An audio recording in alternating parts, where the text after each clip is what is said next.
കേവലം 2 വർഷം കൊണ്ട് ഉണ്ടാക്കിയ പാർട്ടി. ആദ്യത്തെ ഇലക്ഷനിൽ തന്നെ സ്ട്രോങ് പാർട്ടികളായ DMK-നെയും AIADMK-നെയും പിന്തള്ളിയിട്ട് ഭൂരിപക്ഷം എന്ന് പറഞ്ഞു കഴിഞ്ഞാൽ അന്യായ ഭൂരിപക്ഷത്തോടെയാണ് ഈ പാർട്ടി കയറുക എന്നുള്ള.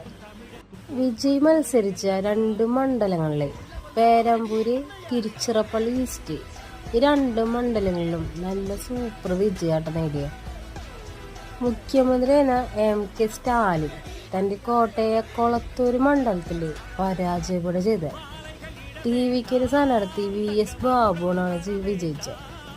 106 സീറ്റിലാണ് വിജയ് തരംഗം ഉണ്ടായിരിക്കുന്നത്.